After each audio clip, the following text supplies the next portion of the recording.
Welcome to Chalk and Code, where the science of learning meets modern technology. We're bringing together entrepreneurs, product leaders, researchers, and advocates to spark ideas, challenge assumptions, and shape the future of learning.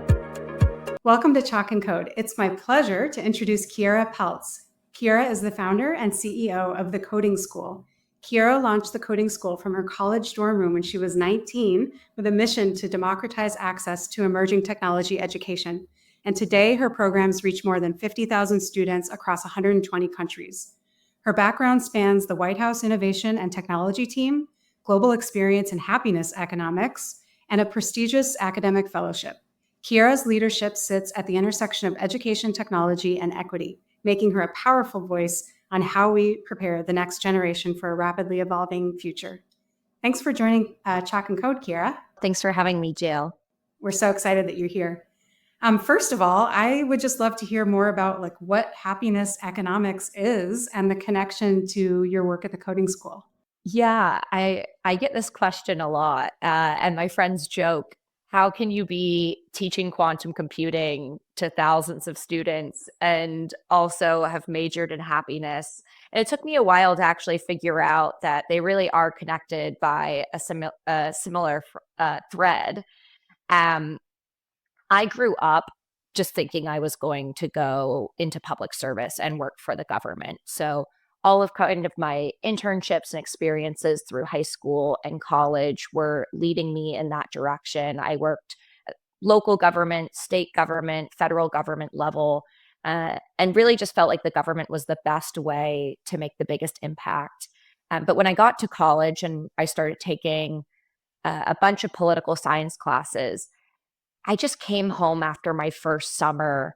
I went to Brown and was just very discontent with my classes. And I thought if I continued down this path, I really wasn't going to have the skills and tools that I needed when I graduated to make a difference and kind of change the things that I thought were problematic with government.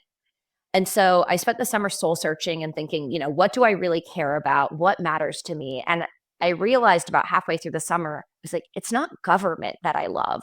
It's happiness. I want to make people's lives better. And the reason I was always attracted to government was because I thought, policies reach everyone. And if your policies aren't good, then it's really hard for people to be enabled to be happy. And so I decided to create an independent major and study happiness. And so I did that through my undergrad, graduate with a degree in happiness from Brown, which was just completely life-changing. I went on and was a research fellow at a happiness economics organization in the Netherlands, pursued graduate school at Cambridge, and kind of continued to study happiness for a while, which again is really focused on how can we take this emerging data and science that we have in happiness and apply it to institutions and to our lives. That was really what I thought I was going to spend my life doing once I discovered happiness. But I spent a year in China after I finished my master's at Cambridge. And my year in China was really transformative for me because I saw just such an emphasis on STEM education and workforce development and really forward looking in China, just teaching technologies that we weren't even talking about in the US. And it really changed my thinking of what we needed to be doing in the US and where we were going wrong. And so when I came back from Beijing after my year abroad, I thought, happiness is great, but this is a really high level, large, ambitious goal that I have. One part of happiness, a core part, is making sure that people are enabled to pursue the future that they want, to be able to have control over their lives. And a key part of that I see that enables that is education and skill building. If you don't have the skills that you need when you either graduate high school or college and when you enter the workforce, you're really not going to feel in control of your life. If you can't get that job that's going to ensure that you can pay for the home that you want and pay for your kids' education and put food on the table, it's going to be really hard for you to be happy. And so I decided to focus in on making sure that the next generation had the technical skills that they would need when they entered the workforce. So while, again, happiness research and quantum computing really seem disparate on the surface, I think of STEM education as a really core path to happiness ultimately. I love that. I think that's such an interesting, origin story. And it sounds like your experience in China really showed like that you're saying what they were doing in education was so much more advanced in terms of STEM and technology training for students compared to what we're doing in the United States.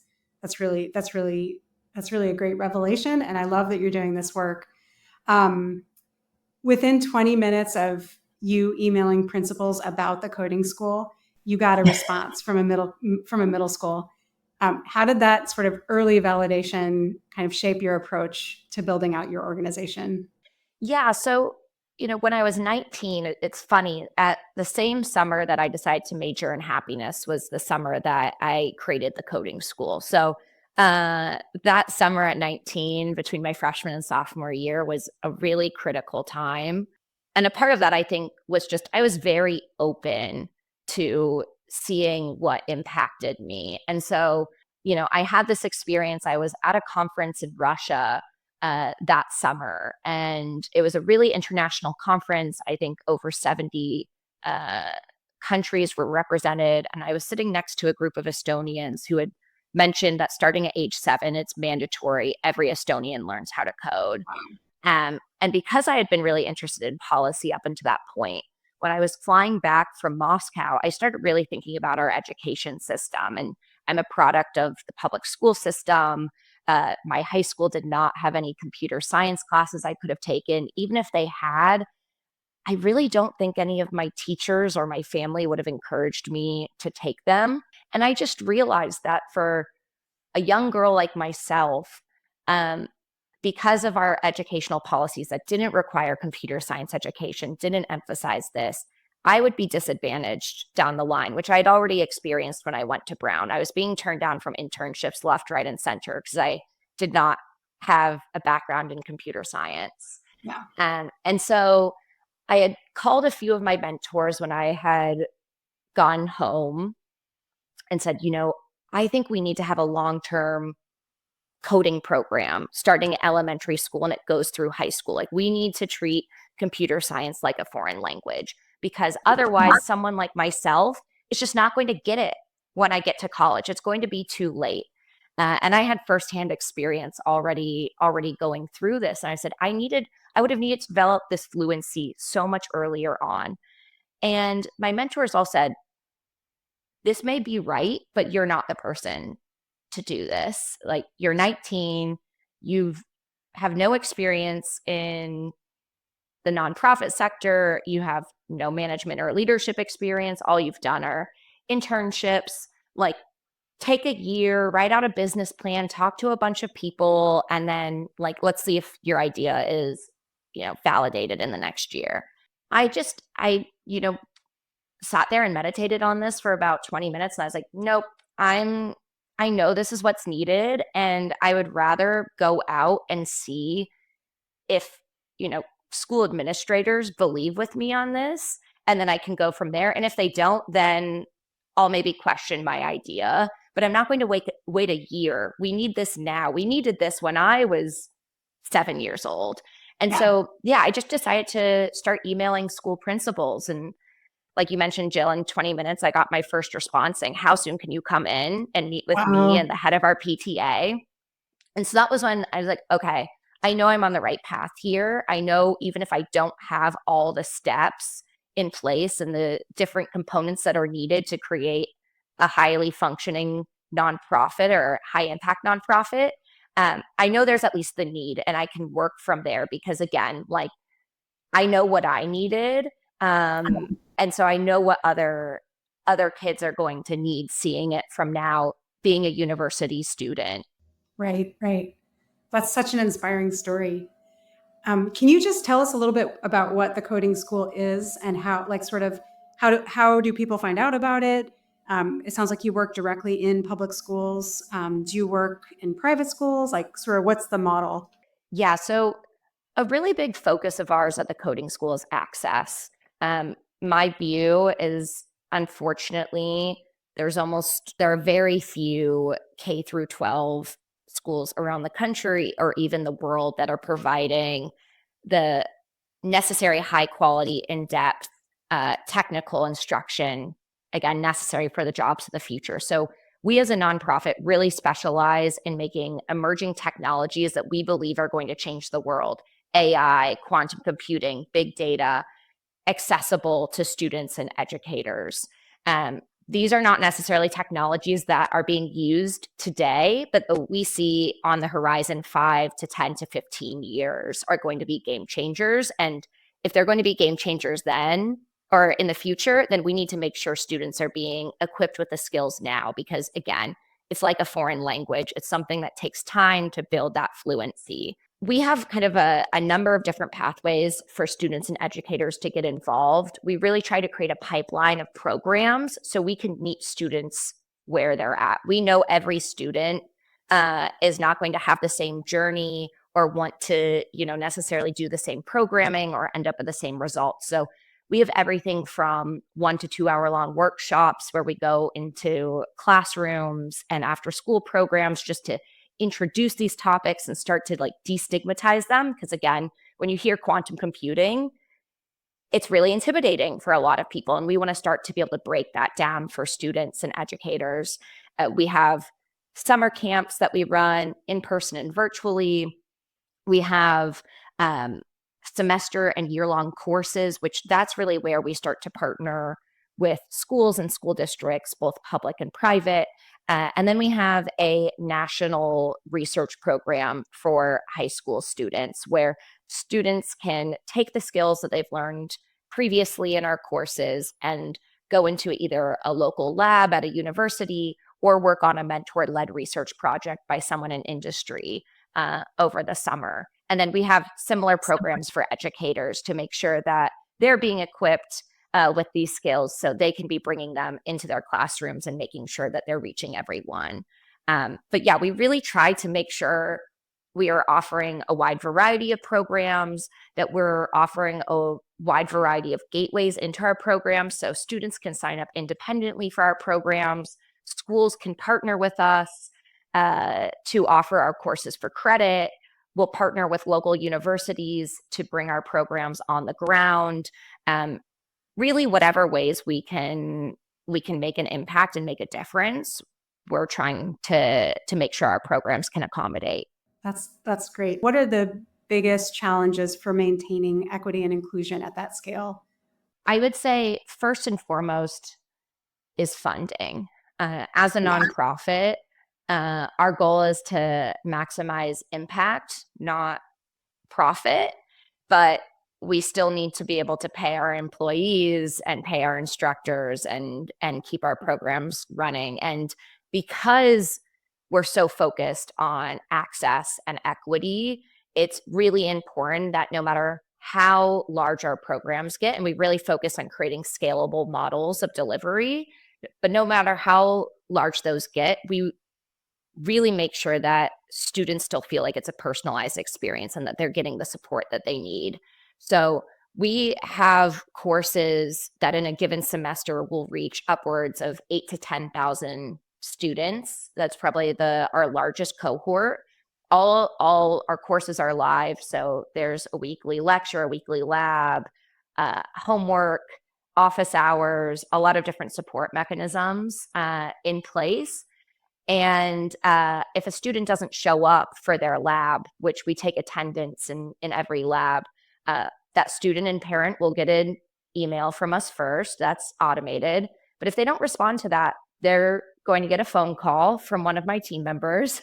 They're going to get a second phone call. Their school administrator will get a third phone call if they don't answer. And so that is a really core part of equity, is really making sure that students know that they belong, that students know that that they need to be accountable. And that makes such a difference, just having students believe that they matter enough for us to chase them down. But again, what does that take? Again, it takes additional support on our end. Everything can't be automated.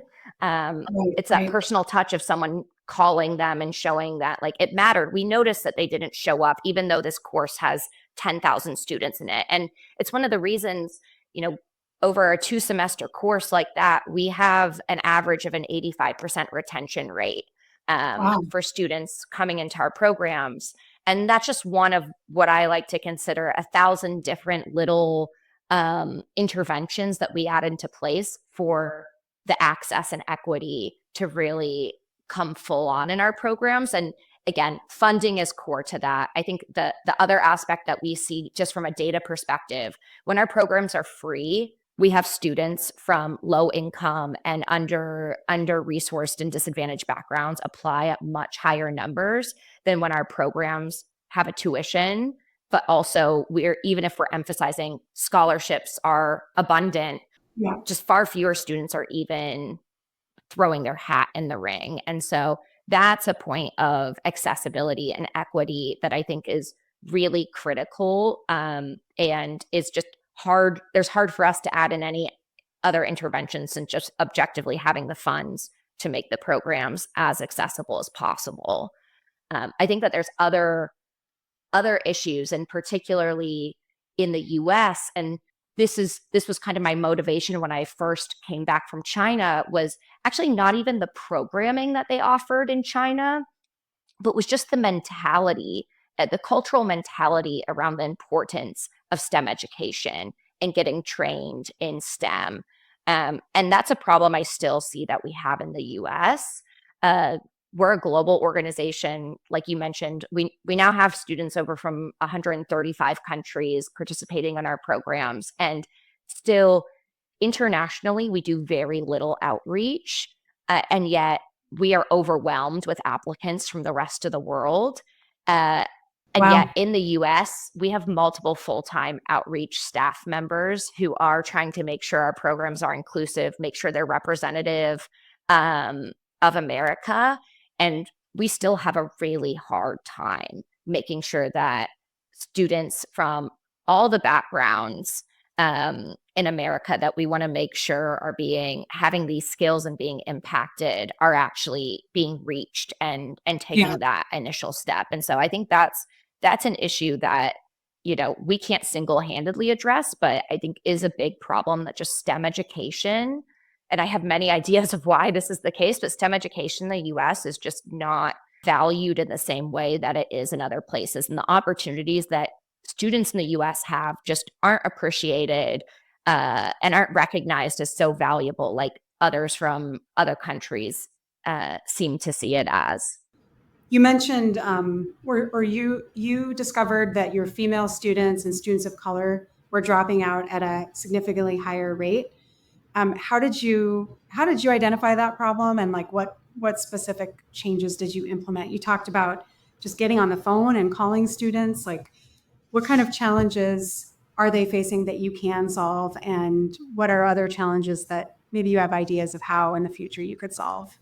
Yeah, so I mean, that specific kind of finding was when we were predominantly doing in-person programs. So kind of pre-2017, most of our programs were in person. We had a 3-year-long curriculum that we would do with upper elementary and middle school students. And we would, I was always really focused on making sure those from underserved backgrounds were going to feel empowered in our classes. So we always made sure at least one of the 2 instructors came from one of these kind of under-resourced backgrounds, and, just implemented a lot of training around these topics for our instructors and TAs. And yeah, from year 1 to year 2 was just seeing a dropout for students of color, low-income students,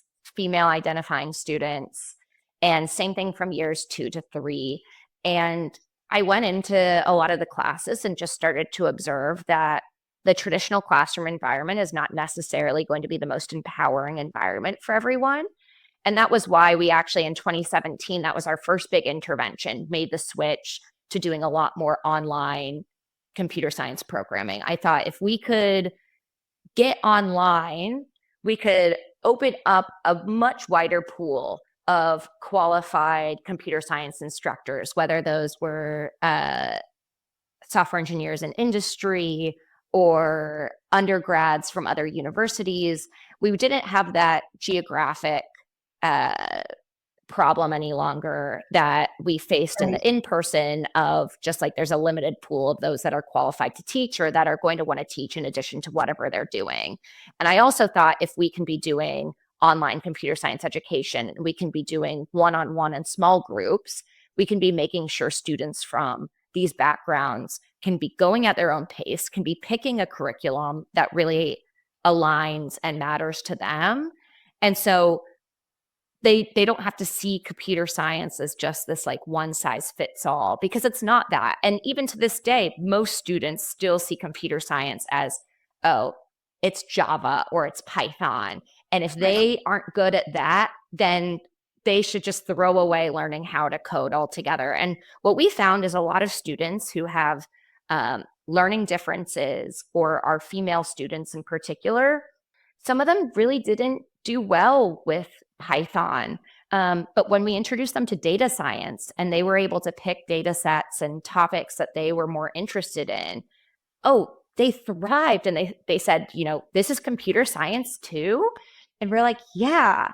And so that was kind of our first intervention in showing kind of, and we were one of the first in the space of doing online computer science instruction, which again, we really got a lot of pushback on. How can you teach computer science online? But that was the first big move that we took, and were able to show, no, like this can make a difference. We need to think in out of the box ways of delivering computer science to make sure all students are empowered, and that can't look the same for everyone. Right. That's really interesting, thinking about, you know, those observations and just how you changed your approach to curriculum design when, you know, you're thinking about these underrepresented groups. I'm going to shift us to funding. You mentioned funding as your number one challenge. Totally understand that. How did the coding school position itself to win a $3 million Department of Defense grant in 2022?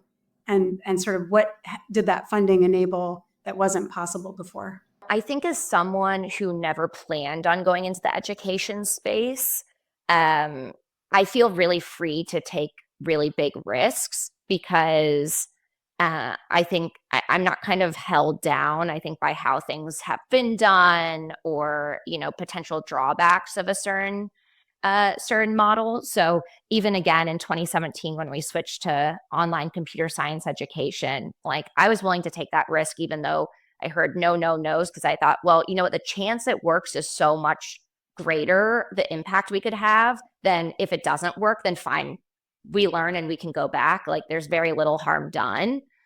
And so in, you know, 2016, 2017, we started introducing a lot of different emerging technologies into our curriculum. We had about 16 at that time. So everything from machine learning, deep learning, computational genomics, data science and big data, and then more to like traditional areas like web development, full stack, mobile app development, things like that. I didn't really see us as a like emerging technology focused education organization at that point. I was like, we just need to offer a wide variety for students so they can choose what makes the most sense for them and their lives and their interests. But in 2019, we started developing out a quantum computing curriculum. And it was one of our volunteers who was at MIT and was working in a quantum lab at the time had approached me and said, you know, we have all these other curriculums. We have all these AI curriculums that are teaching middle school students at a college level AI. Like, why don't we have a quantum computing curriculum? And I had no idea what quantum computing was.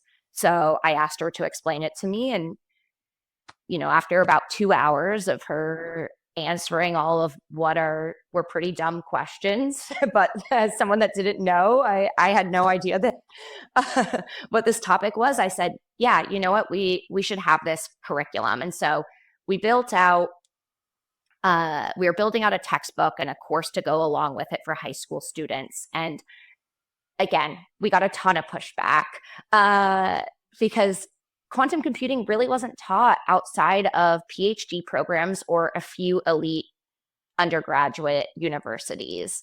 And here we were saying, hey, we're going to make quantum computing accessible to middle school students with no prerequisites. And everyone was like, how are you going to do that when there's all this linear algebra, when there's all this programming, all this physics that's needed? And I was like, well, we're going to try. Like, we're going to try and see if high school students can learn quantum computing. And so by the time the pandemic came along, we ended up realizing that we could do a lot more than our like one-on-one and small group courses that we were doing online, that we were well positioned. And so we partnered with IBM on rolling out a 2-semester introduction to quantum computing course for high school students. And we were going to pilot it at about 1,500 students. It was going to be structured like a college course. So again, weekly lecture, weekly lab, weekly homework, 26 weeks in total. When we opened applications, we were just overwhelmed with not just high school students applying, but university students, current members of the workforce. And in total, I think we received about 30,000 applications for the program. Wow. And we went back to IBM and we said, look, we know you're already taking a big bet on us. Again, I was 25 at the time. I was a happiness major. Like, I have no background in quantum computing. We had never taught. The largest thing we had done is taught a 1-week summer camp for 300 high school students 2 months before. Like, we did not know how to do scalable education. But I had a huge conviction that we're in the middle of a pandemic. Students and educators and members of the workforce are hungry for something that can keep their minds curious and keep them engaged. And I thought, you know what, again, like, this could totally go absolutely terrible. And there's a million reasons why it should, but also on the chance that it succeeds, we really can make a huge impact. And like, that was worth it to me. And so, yeah, we went back to IBM and said, can we, increase our numbers? Like, we think Zoom can hold about 10,000 students. Can we open this up to about 10,000 students? And can we open it up to university students and members of the workforce? And they said, yeah, let's do it. Like, we believe in this. And so I know you asked about the Department of Defense grant, but it really does go back to our introduction to quantum computing class, that pilot course that we ran with IBM, where they took a chance on us. They took a chance on a small nonprofit who really believed in pushing forward STEM education in a way that had never been done before. And it was hard, and we made some mistakes along the way, but ultimately, like, that was the first course that had an 85% retention rate, and 99% of our students would recommend the course to a friend. We had over 100 countries represented in the course.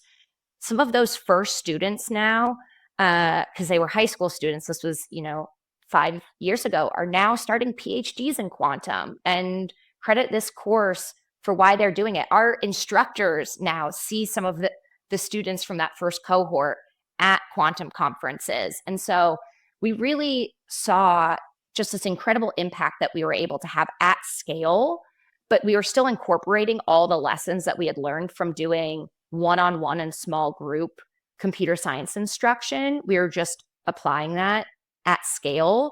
And so we were able to kind of achieve these results that really no one had before. And so while teachers were struggling to keep 30 students in a classroom, we were getting inundated with messages, what course comes next? What course comes next? And so that was really where we thought, you know what, if we're doing this for quantum computing, AI is also an area that we should make sure that there is access to in-depth AI education for at least high school students and educators. And so we applied to the Department of Defense, had this $3 million grant that was open. we had never applied for a federal grant at this point. Our funding had come from kind of large tech companies like IBM and Google, who had taken a chance on us. But we now had the data to really show, oh, this works. We had the technical results, we had the socio-emotional outcomes that we were looking for. And so we put together this application. I remember I had to Google what a white paper was, because you had to submit one before you were invited to the full application. And we decided to submit this application for an introduction to AI course. It would be a 2-semester course for high school students and educators around the United States, and really was going to be a first of its kind initiative to make AI education accessible to any student or high school educator in the US.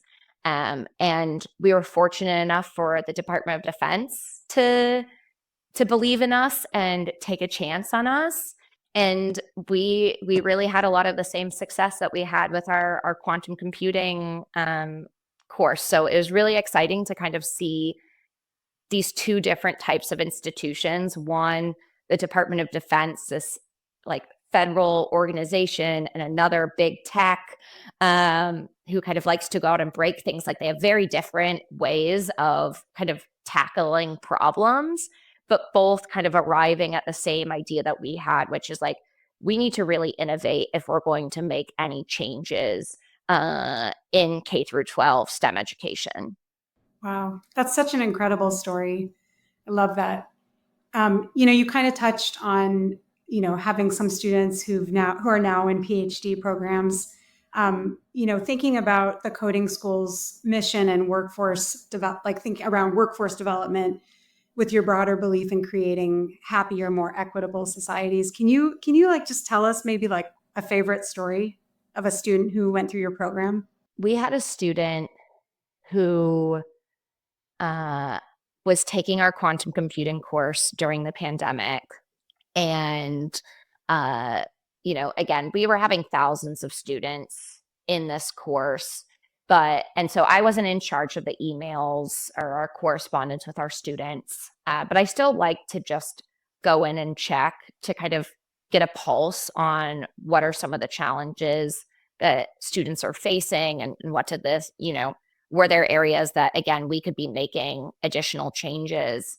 I started to see a bunch of emails from students across Africa, and they were asking and saying, hey, can you not have polls come up on the Zoom during lectures? And just a few other things, can you disable chat? And initially, I kind of brushed aside these comments, and I was like, no, we're making this engaging. This is exactly what all these ed tech leaders say. And what we've been asked for is not just having this lecture, but having students engage. These are stupid comments. And so I brushed them aside initially, but another week or two passed, and I started to get a few more emails. And one of them really stuck with me because someone said, I'm taking this course on my phone and I don't have access to a computer. And initially, again, I thought, oh my gosh, how can you learn quantum computing on your phone? But a few minutes later, after talking to my team, we realized we're wow, we have all these students in developing countries who are asking for this because they don't have access to a computer. They're using pen and paper to write out quantum code, and they're using their phone to hear the lectures and hear the labs. And I was taken aback. One, it was just a very humbling check for me of just saying, you know what, obviously we can't address everyone's concerns, but we need to not take things at surface value I have been doing. There could be a deeper reason why a student is asking for something to be done in a certain way that we maybe thought was going to have positive outcomes. And for some students it does, but maybe for others is really, really hurting them. We sat down as a team. I think we were 10 team members at a time, at that full-time team members at that time. We're okay, how do we make this accessible? How do we teach quantum computing on a mobile device? It's already hard to teach it on a computer. And we spent the next 2 weeks just kind of figuring out different solutions that we could create to make sure that our course would be accessible via mobile devices. And I can't say it was the best solution in the world or everything worked as well on a mobile device as it did on a computer. But the bottom line is like it worked. And we were able to make sure, I think it was, upwards of 700 students in our first cohort that would have had to drop out of the course otherwise. And we're able to make the course mobile friendly from there forward. And it really, as most of my lessons have taught me, being in this space, like it wasn't the prettiest solution. It wasn't like all in one platform and super user friendly. Like students had to, Zoom on their phone. And then when they would want to code, would have to go to a different application. But it worked and it increased access. And it was something that was doable for any of these students. And I just think that goes such a long way, where often we try to have these sleek products to make it as user friendly, but often we forget about what are we delivering. The product can be really sleek, but is the content really good? And I often think like if the content's really good, you can have things be a little harder to navigate and the UX not be quite as nice for that given impact. So that story always sticks with me because obviously we had a great outcome being able to make our programs more accessible, but it was such an important check for myself of, even where we think we're making our programs accessible, like we had students around the world taking quantum computing for the first time. There's always more that we can be doing and that we need to think about. That's such a great example of listening with humility, like really listening to end users and figuring out what they really need and checking your assumptions too, right? Like we're so US centric sometimes, and it's like everybody has a Chromebook in K-12 schools or whatever, but that's not true in Africa and India and China, a lot of places in the world. So they have phones and they're connected to cell and maybe don't have, Wi-Fi and things like that. So that's a great story. Thinking ahead, what's the future? What's next for the coding school?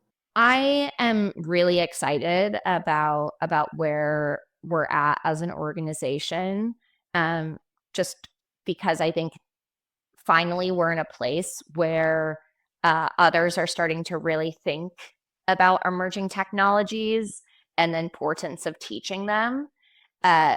However, I still am a little concerned about the way that we talk about emerging tech education and what we're teaching.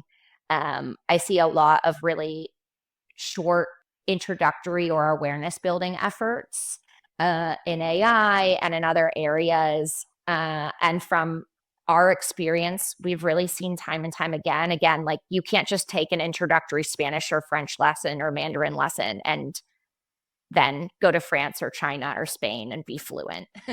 And so I think part of what we're really going to be focused on is utilizing our data and the work that we've done over the last decade to start a lot more in kind of the thought leadership space and in the policy space, which are spaces we've really not spent as much time in. We've really kept our heads down and been like, we want to do the best program possible for emerging tech education and computer science education. But I think there's a lot of work that we need to do to make sure that we're investing heavily in the right solutions and in in-depth solutions for all students, and really being able to show that every single student, and I truly believe this, every single student can learn complex topics in the hardest fields. It's just, are we going to do the work to make that possible? So like we're already on, our 15th revision of our quantum computing curriculum, and our curriculum always gets really good feedback and we have really good outcomes, but there's always more that we can be doing to moving those percentage points. And so one is, really going to be, can we make a wider impact in just utilizing our data, utilizing our student outcomes and where our students are now to kind of prove that we need to, as a country, be investing more in in-depth education and really be looking critically at what we're doing and is it moving the needle or not.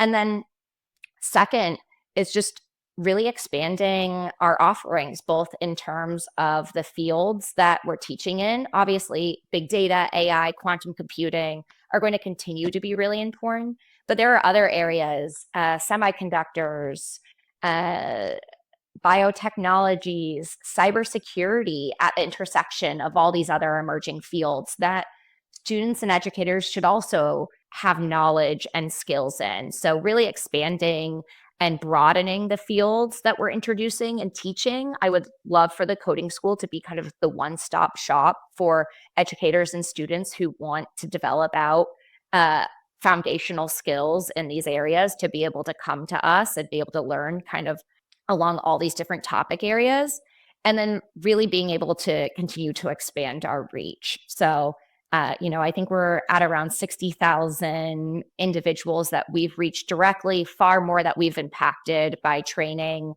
thousands of educators. But there are so many more students and so many more educators. Only 60% of high schools even have a computer science course at this point. And so, I really want to make sure that we're providing those innovative solutions so we can be making sure all students are leaving high school and being able to explain how ChatGPT works, or when they read an article about an advancement that Google's made on a quantum computer, being able to delve in and being able to know what's happening or be able to apply for an internship because they're not scared of the term quantum anymore. And so there's so much work to be done. And I'm just really excited that we're in a place where people are talking about this now, because 5 years ago, people were saying, why would we introduce AI to students right now? Why would we be teaching a machine learning class? And so that's, I'm excited about the doors opening because people are welcoming kind of the work that we've been doing now since 2016 and 2017. I love how, you took kind of your own story of people telling you, no, you can't do this. No, this isn't going to work. You don't have experience. No. And then it just seems like you have just this deep belief that kids can do anything out of your own experience of, yes, I can. I think that's really wonderful. And having worked with kids, I share that belief. Anybody can achieve anything, right? Anything is possible. The biggest thing I always tell our students, I was like, I don't expect most of you to go in and become an AI engineer or a quantum computing research scientist, but every single one of you are going to work or be touched by technologies for the rest of your lives. And whether you are going to be a builder of these technologies, a user, an advocate, or even a regulator, like we need all of our policymakers and politicians should have fundamental knowledge about these technologies so we can regulate them, so we can make sure that they're safe. And so, for me, making sure that students understand that regardless of what field they're going to get into, this is a skill that no one can take away from them. This is knowledge that is going to serve them with whatever they want to do and open so many doors is critical. And I've really seen, again, as someone who doesn't come with a PhD, who is often judged because I don't have a PhD in this space, I see how damaging it is when we make science so elitist, when we believe that like you have to have a PhD to build out high school curriculum. I see how often that curriculum can then translate into only being accessible to a certain number of students, and how then we can, again, continue to perpetuate that STEM is not for everyone. And so, we've been able to see firsthand by making curriculum far more accessible, by having both PhDs and non-PhDs working on curriculum together and really challenging each other and having hard conversations and testing things out, that it's really on us. It's not on the students. It's on us. If you make it accessible, you don't have to dumb it down. You're just making it accessible. Then students, really any student can learn. Right. Kiera, you are truly a visionary. You have really inspired me today, and I feel like this has been an enlightening conversation. Thank you so much for joining. I'm so glad you came. Thanks so much, Jill. Thanks for tuning in. If today's conversation sparked new insights or challenged your thinking, we'd love to hear from you. Visit flexion.us for more information and join us here next time on Chalk and Code.